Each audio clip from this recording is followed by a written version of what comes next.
araw sa ating lahat mga kaibigan, muli nagbabalik ang iyong lingkod, Ron TV mo. Tuloy tayo kagad sa ating topic mga kababayan, 3rd District ng Negros Oriental o buong Negros Oriental ay nagkaroon na nga daw ulit ng demokrasya mga kababayan ayon kay Mayor Fitz Diaz ng Siaton mga kababayan, kasunod nga ng pagpatalsik ng Kongreso kay dating Congressman Arnie Teves na itinuturing na natin mga kababayan na leader ng TTG or TV's Terrorist Group mga kababayan. Masaya nga daw yung ating mga kababayan dyan sa 3rd District ng Negros Oriental dahil sa wakas nawala na yung dati nilang congressman mga kababayan na isang kriminal.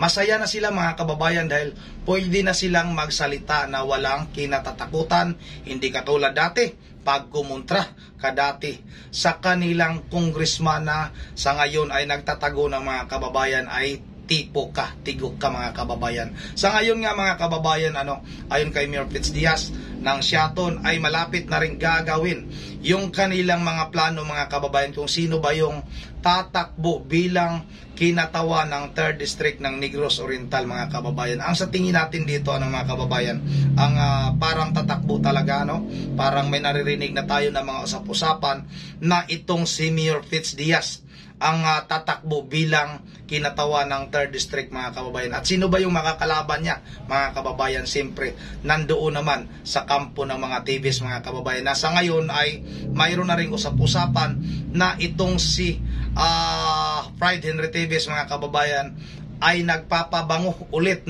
dyan sa 3rd District para nga kumandidato bilang kinatawan din ng 3rd District ng Negros Oriental mga kababayan. Ang kapal naman ang mukha nito mga kababayan, may lakas pa ng loob na magplano o tumakbong bilang isang congressman dyan sa 3rd District mga kababayan. Kaya mag-ingat yung ating mga kababayan dyan sa 3rd District, huwag kayong basta-basta magpabula, huwag kayong basta-basta magpadala sa silaw ng salapi. Kung may pira mang iabot, sabi nga natin mga kababayan, tanggapin, pero yung laman ng puso ang susundin.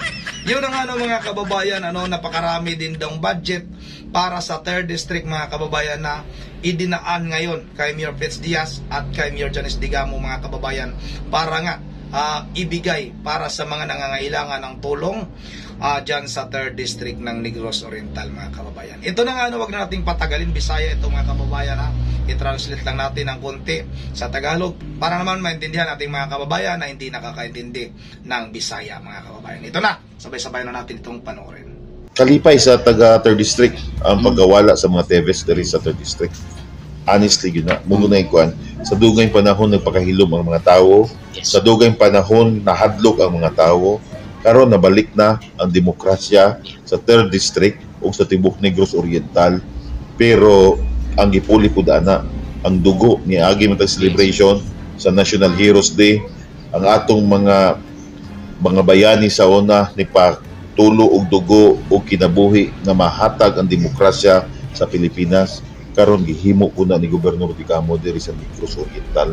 So ako karon umalabot nga yun ang mga kababayan kasiyahan daw talaga ng ating mga kababayan dyan sa Negros Oriental yung pagkawala ng mga TVs mga kababayan. Matagal daw na nanahimik, matagal na takot, pero sa ngayon bumalik na yung demokrasya dyan sa 3rd District ng Negros Oriental mga kababayan. Parang ang nangyari nga daw ay parang isang hero din itong si dating Gobernador Ruel Digamo mga kababayan dahil nga sa pagbuwis ng kanyang buhay mga kababayan ay nagiging tahimik na ulit yung Negros Oriental.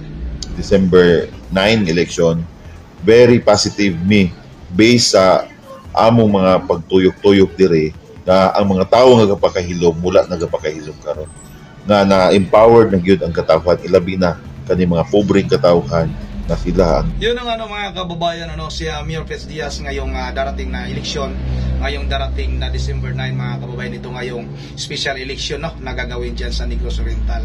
Positive sila mga kababayan dahil nga yung ating mga kababayan dyan ay nagsasalita na, hindi na katulad dati mga kababayan na tahimik lang. Sa ngayon mga kababayan yun na nga, maganda sana kung itong si Mayor Fitz Diaz ang tatakbo bilang kinatawan ng Negros Oriental mga kababayan. Ang itumbad ug maayo sa mga niaging mga kaning mga tawhan atong pahimutang kaning full support sa tanan nga medical assistance bisa private hospital. Kamot ang Siaton walay bayaran sa mga ospital. Ato pong kusgan kada adlaw kaning tungod sa kalisod sa kinabuhi karon. Ongoing ang among mga livelihood program karon.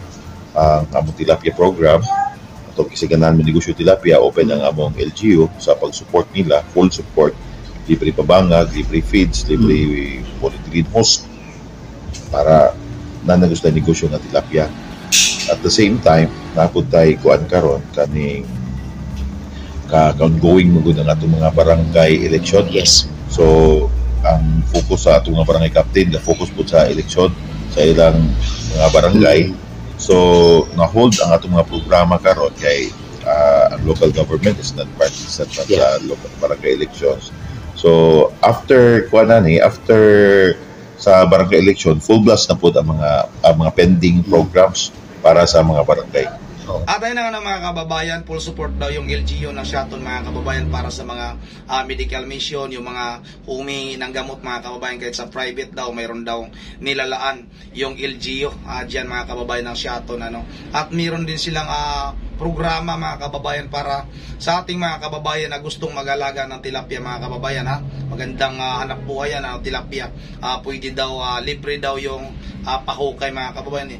Ibig sabihin niya sigurong pispan mga kababayan, at libre daw yung pagkain ng tilapia para sa tilapia. Iwan ko lang sa mga tao mga kababayan kung libre ba yan, joke lang Yun ang mga kababayan, maganda yung plano ni Mayor Fitzdiaz para sa kanilang lalawigan mga kababayan, sa kanilang bayan dyan sa Shaton, dahil nga magbibigay siya ng pangkabuhayan mga kababayan.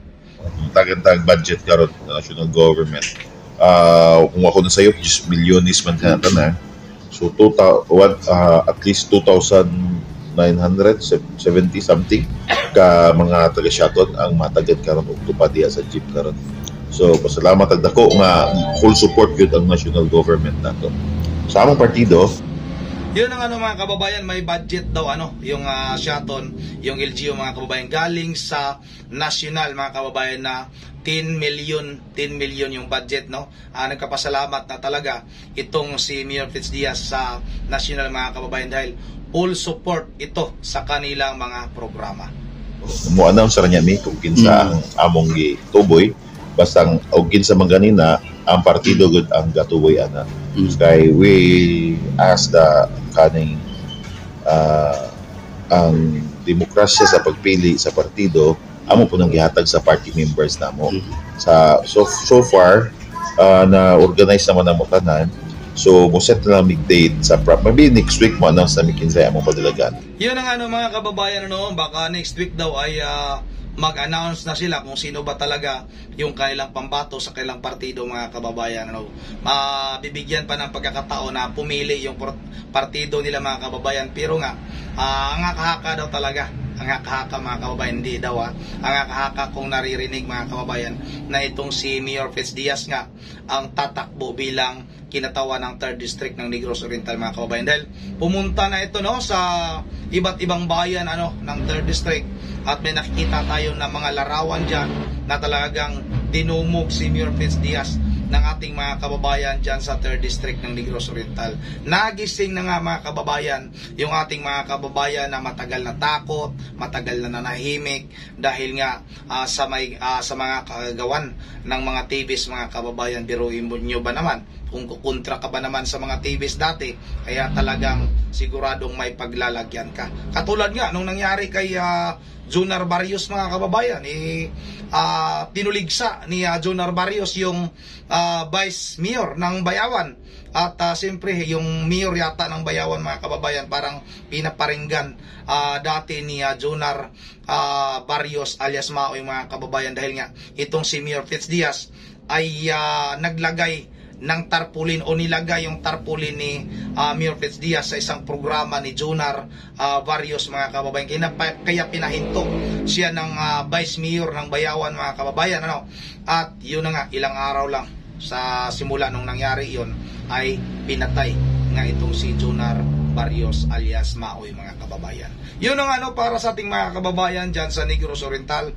Pagkakataon nyo na makawala sa dating masalimuot ninyong kasaysayan dyan sa Negros Oriental, partikular na nga dyan sa 3rd District ng Negros Oriental, mga kababayan. Yun na hanggang dito na lang muna. Pasensya na sa ating Tagalog kung tama yung ibang pagkakasabi, pagkakabigkas, mga kababayan. Mahirap talaga mag-translate ng Bisaya sa Tagalog, lalong-lalo na at Bisaya rin tayo, mga kababayan. Yun na hanggang dito na lang muna. At bago tayo yung mga nagtatanong pala nasaan na ba si Arnie Teves. Wala pa tayong balita sa ngayon, mga kababayan. Kahit na yung kanyang abogado na si Atty. Topacio ay wala pa tayong nakukuhang panibagong balita kung nasaan na ba itong mag-amo na ito. Yun na nga naman, bago tayo magtatapos ulit ay mag-shoutout tayo. Shoutout kay Robert Lachica. Shoutout hindi kaya pwede bayaran ng utang kasi teroristang kana nang takot na sila madamay sa'yo. Yun ang yan ang sabi ni Robert Lachica. Shoutout na rin kay Ronaldo sa Panta. Karma, buti nga sa'yo, kalbo ka. Yung nanutok na ito ng baril sa isang siklista, mga kababayan. At shoutout na rin kay Jirac Silos. Nakakasayang kay Sir Tommy rest in peace. And condolence to the family. Yun ang marami talaga nang inayang sa pagkawala ng ating iniidolong si Idol Bigwas Tommy Abilie. Shoutout na rin kay Ricardo Ramirez. Para sa kumilik, huwag payagan, tumakbo, pagbawala na sumali sa politika. Wanted silang lahat. Sana lumabas ka. Wanted silang lahat, pati anak. Iyon ang huwag na sana silang sumali sa politika. Tama talaga. Shoutout na rin kay Francisco Andaya. Bakit pinatakbo ang mga TVs? Yun na nga, mga kababayan. Ang masama dyan, walang batas, walang lumabas na desisyon na hindi na pwedeng tumakbo itong mga TVs na ito sa eleksyon. Dapat kasama na yung pagsampa ng kaso, kasama na yung mga kaso na naisampa na, tapos nagpalabas na sila, mga kababayan, na hindi na pwedeng tumakbo sa politika. Bakit na ba kailangan pang patakbuhin itong mga ganitong klaseng tao? Ano bang maitulong sa ating mga kababayan? Takot lang naman yung naidudulot itong mga hinayupak na ito. Bakit ba kailangan pang tatakbo ulit itong mga to? Ano bang habol nila? Pera na naman, pananakot na naman, kapangyarihan na naman. Walang kwentang batas, mga kababayan. At shoutout na rin kay Roberto Mabaling. Kahit si Purton pa yan, takutin din yan. Wala na yan. Wala rin yan. O nga, sa mga kababayan, yung nangyari ito kay Jubilin Gallino, nagiging si Porto na nga, kukunin sana. Kaso nga lang, di nila natuloy dahil namatay na nga rin si Idol Bigwas Tommy Abilie. Shoutout na rin kay Nick B. Kaya pala hindi tumaas, abusado, yung ranggo nga ng kalbong dating pulis. Rosemary Ferrer, shoutout, boss. Bakit hindi kinasuhan si Henry Teves? Asa na si Mr. Clint Teves? Yun ang yun rin talaga yung ating hinihintay, na masampahan na rin ni kaso itong si Fred Henry Teves. Dahil, mga kababayan, siya yung nag-supply, ayun pa nga sa balita, siya yung nag-supply ng mga armas doon sa mga pumatay kay dating Gobernador Ruel Digamo. Paano na walang kaso? Paano hindi nakasama sa kaso sa pagpatay kay dating Gobernador Ruel Digamo itong si Henry Teves, mga kababayan? Excuse me. At shoutout na rin kay Rini Canopin. Ang galing niyang mag-pretend na matino. Saan kaya katinuan niya? Yun ang nagkunwari matino, pero wala naman yung katinuan. Shoutout na rin kay Susana Bagid. Magsisinungaling, yan kulong na. Shoutout na rin kay Florenti Buler. Idol, sana si Teves takot pala ang demonyo. Yun ang Idol Floranti, sorry. Idol Floranti, wala na tayong balita pa ngayon. Sa ngayon, wala tayong balita kay Arnie Teves. Siguro, mga kababayan, baka yung sinasabi ko nga dati, baka ito'y nagligpit na mga kababayan, ng kanyang mga kagamitan, dahil nga baka napagod na ito o nagsawa na sa kakatago.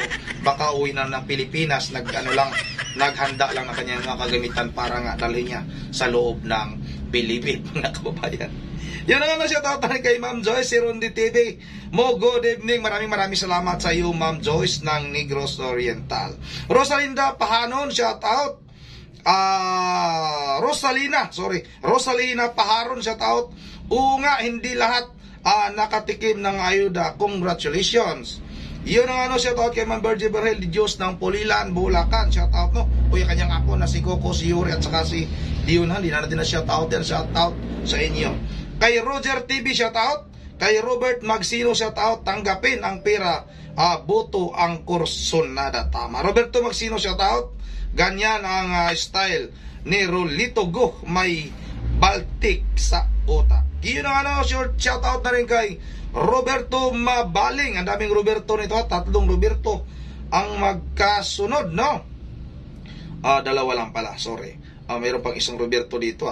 Shout out sa Roberto Mabaling, na nangyari sa tinapo na patay na sinunog, mukhang buntis pa. Yun ang ulitin natin, hindi na to yun nakuhaan ng DNA test dahil nga sa namatay na si Idol Bigwas Tumiabili. Pero yung tatay ni Jubilin ay talagang nagpahiwatig na sana makuhaan ng DNA test yung bangkay na yon. Kaso nga lang, yung mga kapulisan sa Palawan ay hindi nila pinayagan yung tatay ni Jubilin Gallino na mangyari yung DNA test, mga kababayan. Yun na, shoutout na rin kay Giselle Bantoto, tama kasi Ronde TV, God bless. Shoutout na rin kay Torliano Minoria. Yun ang bakit na pulis na nga munggol man na